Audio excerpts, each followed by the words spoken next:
Láganos reza, llena de confianza, de oración con los divinos Salvador, asíñanos.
Líbranos de tu mal, Señor, dónanos paz en el día aquí.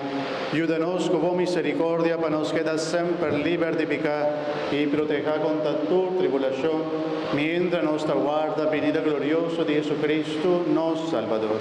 Para solo vivo y eterno tu poder y gloria y eternidad. Señor Jesucristo, vos avisa, vos aposta en la mitad larga, vos su paz, mi paz, mitad de una vosso.